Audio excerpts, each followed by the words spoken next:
Good evening, everybody. Um, Before we look at the transformation and other things, I'm just curious about one thing. All three of you come from the financial services sector, as have many others. Not a sector exactly known for doing great and good things. So what is it that most motivated each one of you to be where you are? You want to start, Nachiket? Oh, I see. Well, I think for me it's a little bit easier.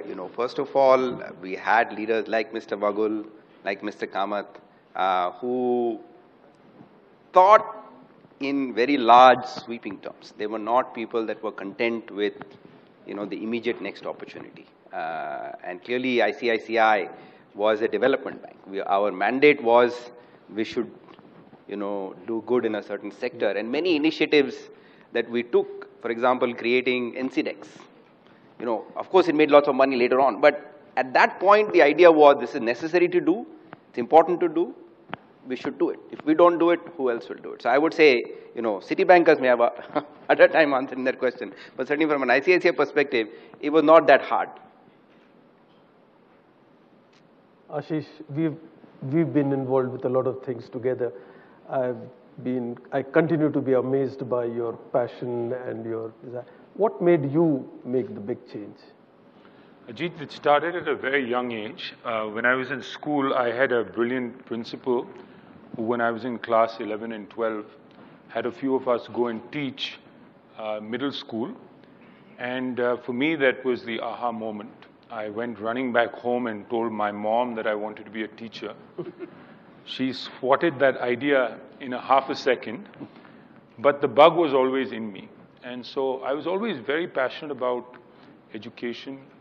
Even when I had a corporate job in the States, I would teach a little bit on the side. As I came back, I knew very clearly that I would have a corporate career for maybe 10 or 15 years, and then I'd move on to doing something else. And so I started to engage with a few organizations, really to learn, so that when I embarked on my next career, I'd be somewhat better prepared. So it's been in me for a very long time. And you, Ramji? When I was in school in Rishi Valley, I read a book about Shangri-La, right, the Lost Horizon.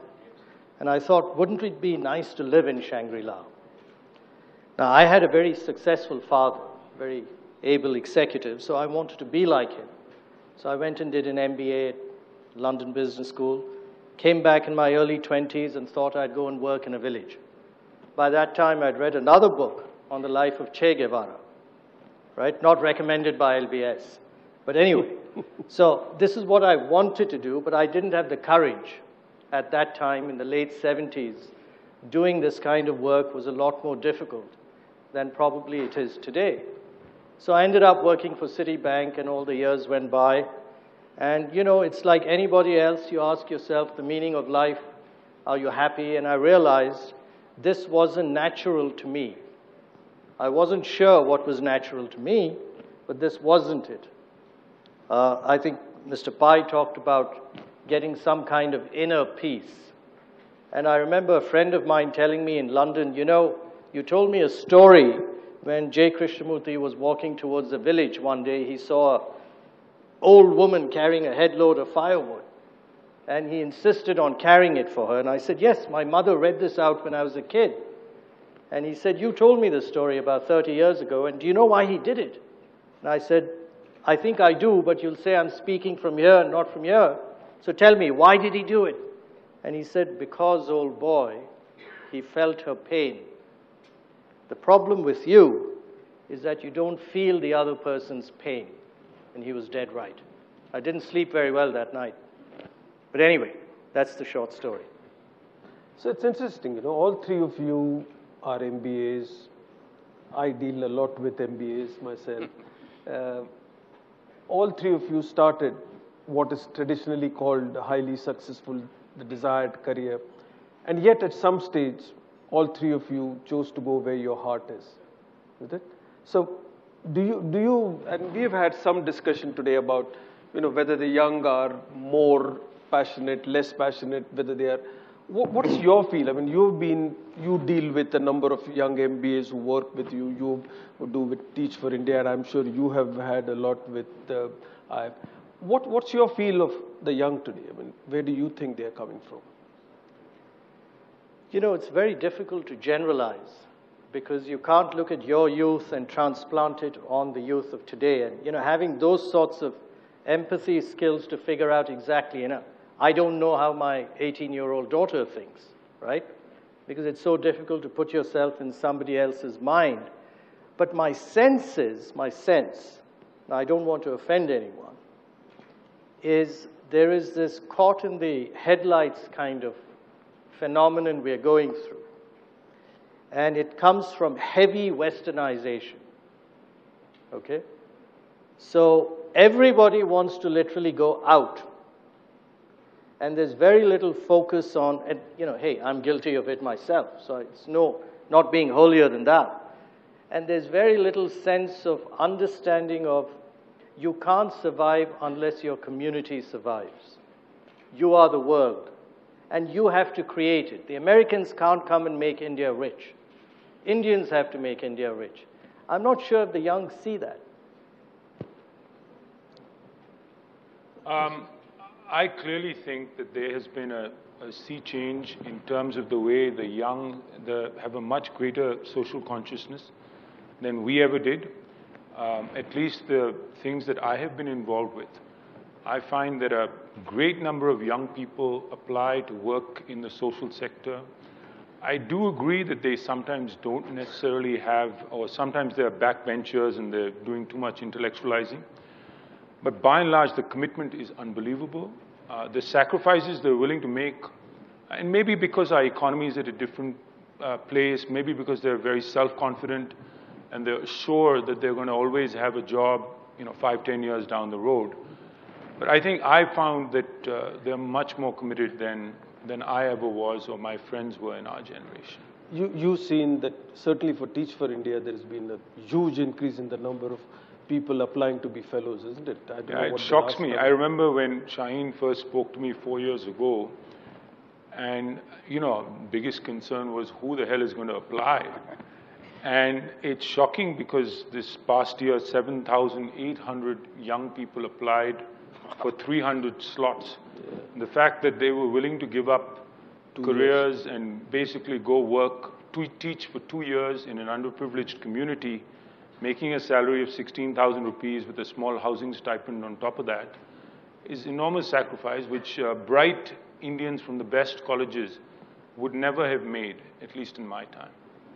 I actually think it's really a smart investment, because I've seen the transformation in those young people over the 2 years, and the change in them and the greater sensitivity and understanding that they bring later makes them much, much better citizens. So hats off to those young kids for really getting that out. Let's just move on. I mean, all three of you have done what I'd call fairly transformational kind of work.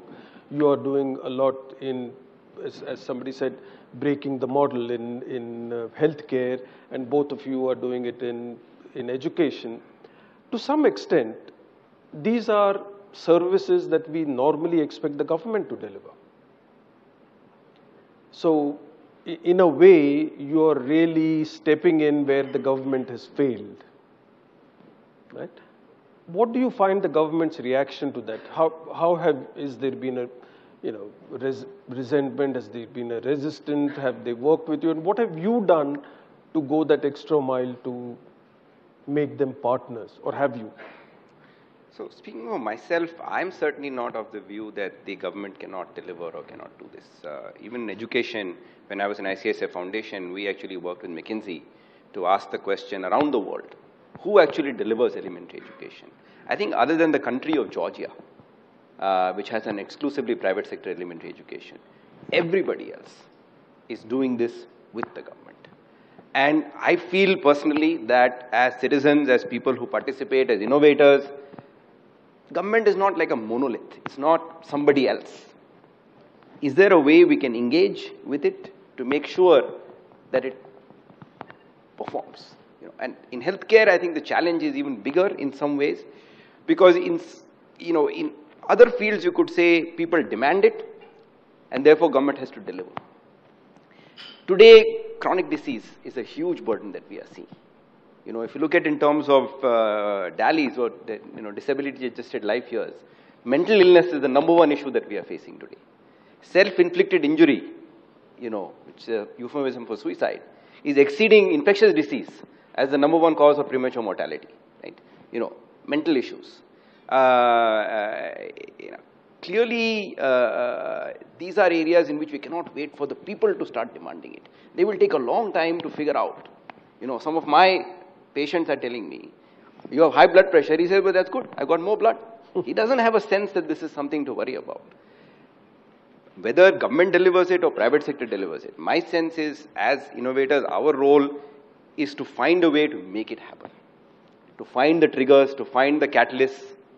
It's not obvious to me that we should give up on government or that our work should be seen as in opposition to the government. If you talk to the government at the highest levels, they are struggling with the same question. It's not as if people are sitting in Delhi or in Patna, for that matter, and cooking up schemes that deliberately will not work.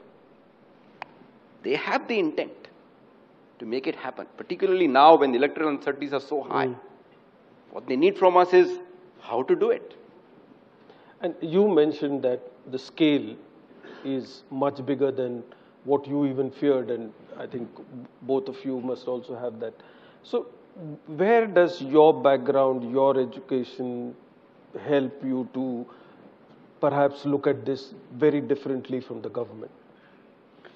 No, I mean, there is no, I cannot find a specific linkage. Clearly, this whole approach, first of all, having grown up in ICICI, that's really the only place I worked.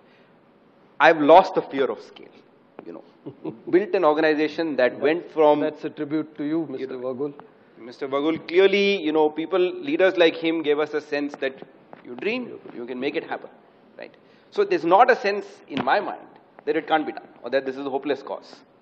The reality is 900 million people are sitting below $2 a day in the country. We are one of the poorest countries in the world.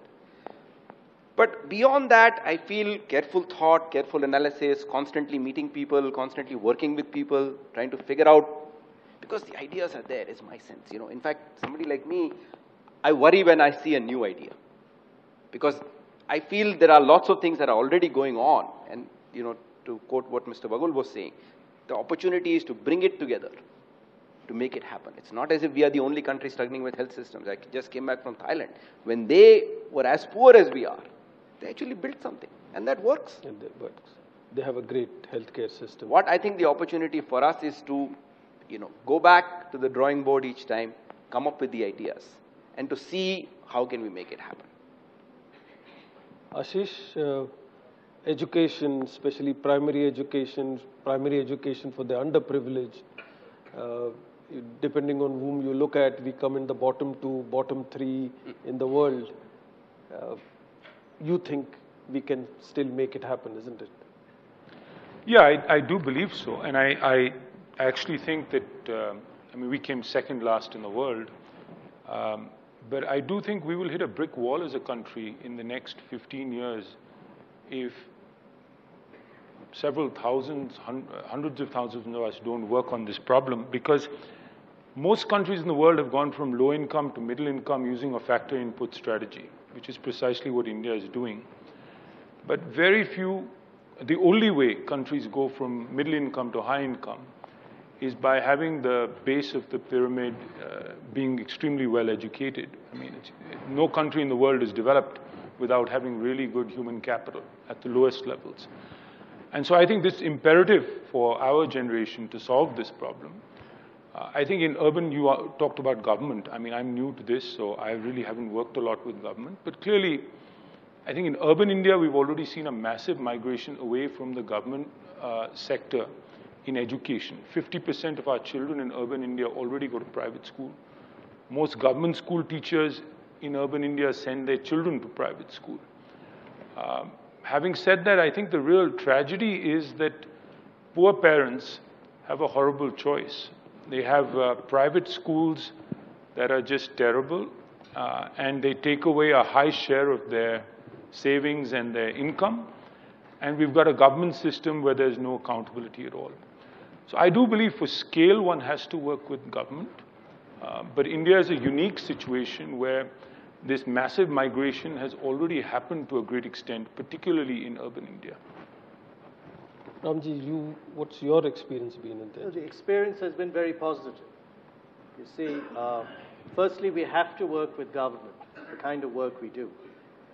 And I have to say, you know, when I quit my job, came back, a lot of my friends abroad used to say, "You're crazy. You can't get anything done." Now, maybe it's sheer luck, but the people who came together in Agastya, whether it was the former chairman of the Atomic Energy Commission, DRDO officials, Chandrababu Naidu, who helped us. Today, the Chief Secretary of Karnataka visited our campus 2 years ago in Kuppam and said, "We need this in Karnataka. Come up with a proposal to create a hands-on science education ecosystem." Dr. Kalam came 3 weeks ago to our campus. He's organized for me to meet with him, Mr. Nitish Kumar, to take the model to Bihar. So all I'm seeing at various levels in the government, on the whole, is a very supportive group. Now, partly, why is that happening? Very often we tell the government, look, this is a good idea, but we don't need to do it. We haven't got the bandwidth. You do it. And they turn around to you and say, no, we can't execute. You better do it, right? So there's that thing as well. So collaborating with the government is very important. And they've been, on the whole, very supportive of the work we're doing. Ups and downs, yeah, I imagine you have the same thing in the private sector. The next point is, it's not that government should do something. Government's so big. There's a gap between government and businesses. There's an innovation gap very often. There are things a business would not touch or the government would not focus on. And that's where the innovators come in and create new models, which the government can absorb or a business can absorb, and then you create another model. So there's a role for everyone. And this is what you and I, Ashish, also discussed a short while ago.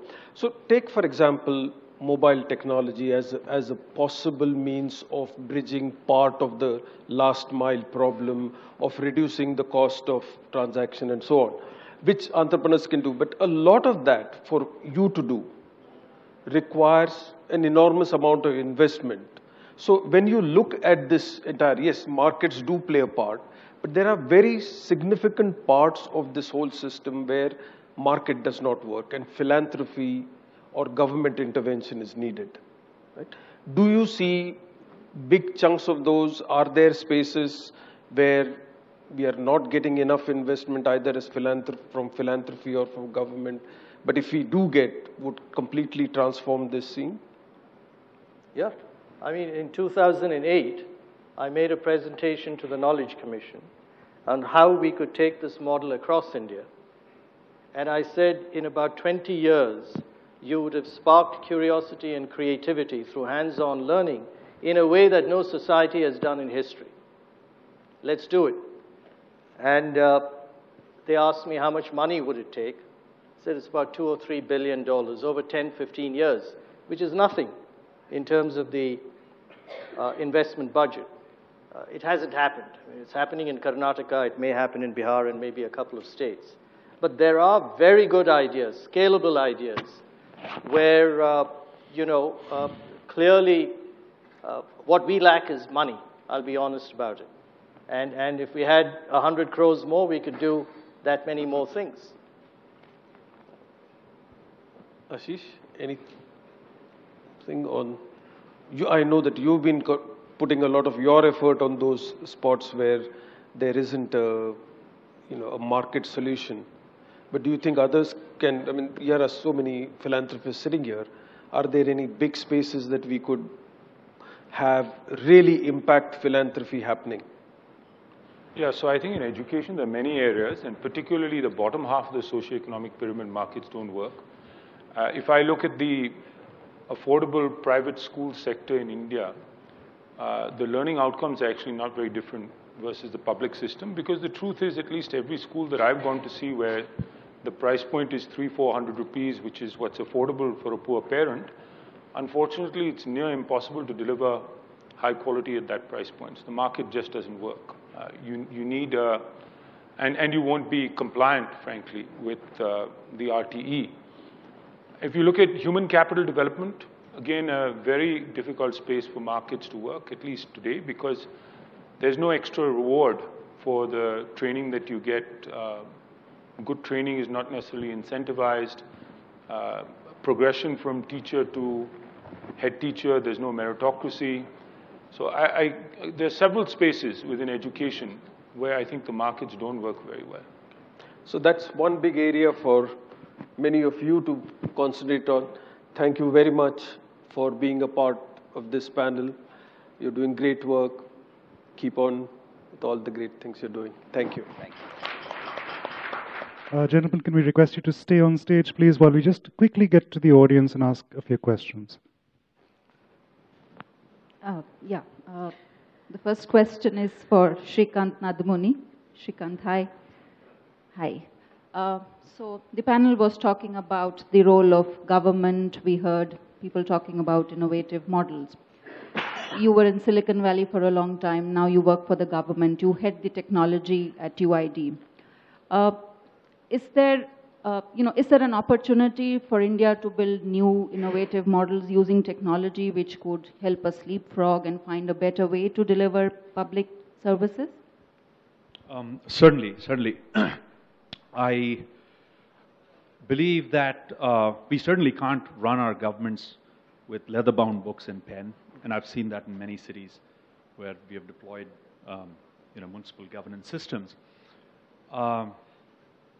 We certainly need to move towards use of technology and process reengineering to make governments more efficient.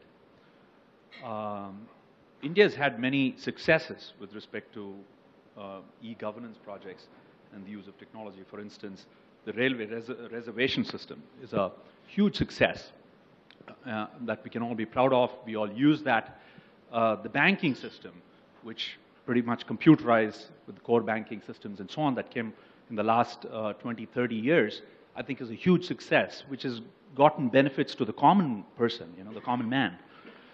So there are lots of successes, and I think many of them, including the mobile revolution, all have their inception in technology. So I certainly see technology as a driver of improved governance and better service delivery in the country. Having said that, we have to realize that e-governance projects fail very often.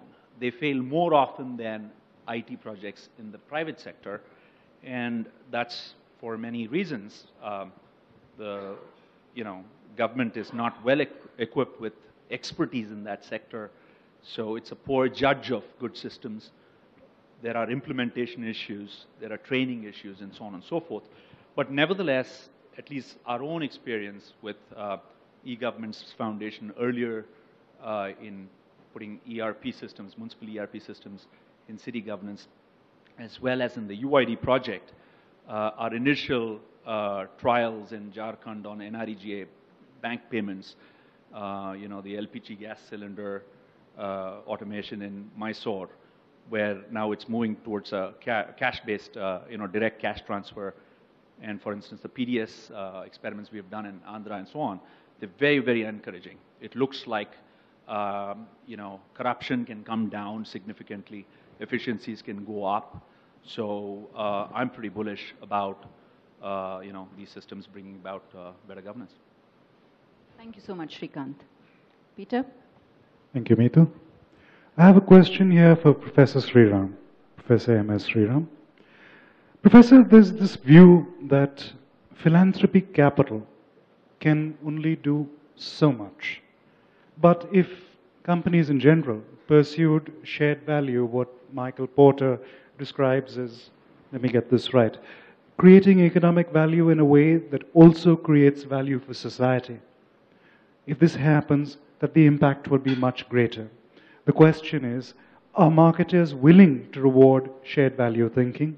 Or is there some kind of fear that applying this layer could dilute competitiveness? Good evening. I don't think I need to answer this. Mr. Jain has already answered this a while ago.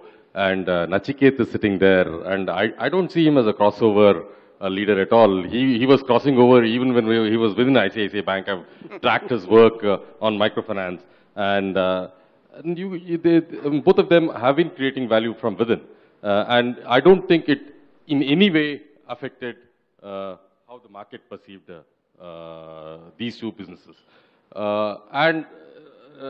Stretching the point a little bit further with Nachiket, having crossed over, he's only looking for market-based solutions. So in a sense, he's crossing over from the philanthropic model back to the market. So that's convergence for you. And I think that's where we are. Thanks a lot. Thank you, Professor. Meetu? Thank you, Peter. My next question is for Lord Lumba. Lord Lumba, good evening. You've managed to bring a lot of international attention to your cause, which is supporting widows around the world. How do you build international support and inspire other people to join your bandwagon? Thank you. Well, my simple answer is that it has to be a good cause. If it's a good cause, people will join you in your endeavors. I focused on widow's plight purely because I grew up as a widow's son. I was only 10 years old when my father died, and I saw my mother's life change dramatically. My father's body was still lying in the house, not cremated yet, and my grandmother ordered my mother to remove her jewelry, bindi, and wear white clothes. I was only 10 years old and I couldn't believe it, I couldn't apprehend what was happening. But the real change which I saw and which inspired me to follow this work was when I got married. The Panditji who was conducting my marriage ceremony, he asked my mother to move away from the Vedya. Now, I could not understand that, and I could not even accept it. A mother who gave me birth, a mother who educated me, a mother who always wished me well, how could she bring me bad luck? So that thing really haunted me all the time. And my mother was a very selfless lady. She was lucky or fortunate in the sense that my father was a successful businessman and he left her with a lot of resources. Even though she had never gone to school herself, she ensured that all her 7 young children are educated. In fact, she educated me in America. But when I started my work in England, I had to start from scratch. I worked in a factory where I cleaned the floors. I sold ice cream from an ice cream van. Then I started my clothing business from a market stall. And it grew. And today we are very respectful business people in London.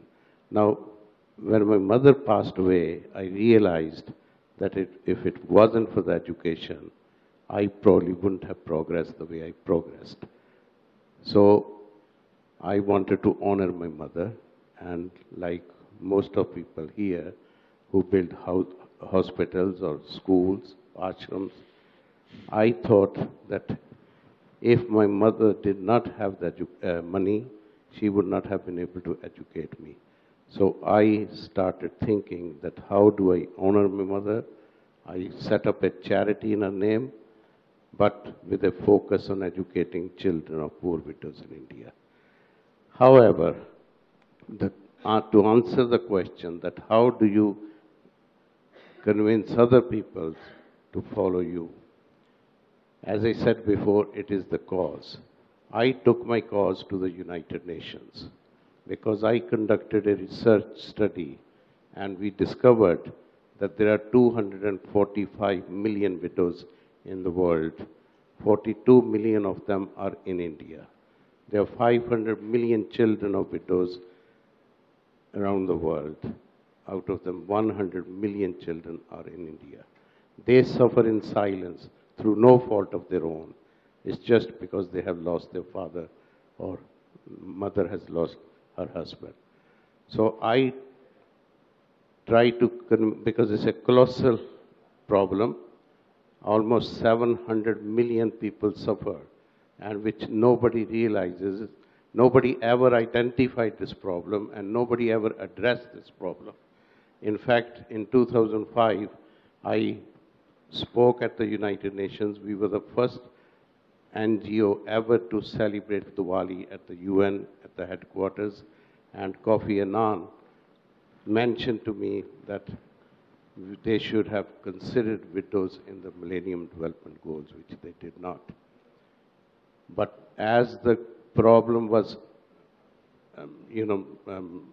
proved through this research study, people wanted to help widows.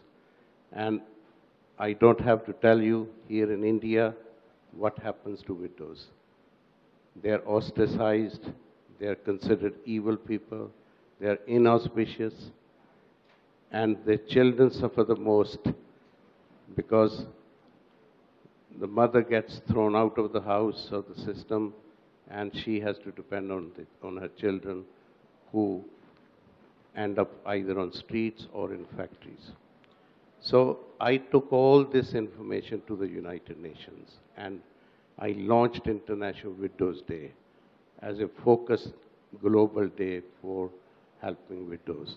And very pleased to say to you, within 5 years of my campaign, the United Nations recognized 23rd of June as International Widows Day, which happens to be the day on which my mother became widow in 1954. So as I said, it's a cause which brings people together. And I often say, Zindagi mein main chala tha akela, log milte gaye aur kafla banta gaya. Thank you. Thank you, Lord Lumba. Peter? Last question to our audience members. Sir, a question for you. You have worked, Mr. Ghosh, for huge global corporations like Citibank. Now, as a social entrepreneur yourself, how has all that vast business experience helped you define yourself and define what you're doing and do what you're doing? Well, just as a continuation of what Professor Sriram said, Citibank was a great place for learning entrepreneurial skills. And a lot of us, whether in the social sector or education, like Ramji or Ramesh Ramanathan, have taken it to the social sector, others have taken it to the financial sector, others to the business. So I think we brought that entrepreneurial flair to that, and it is necessary for the social sector also.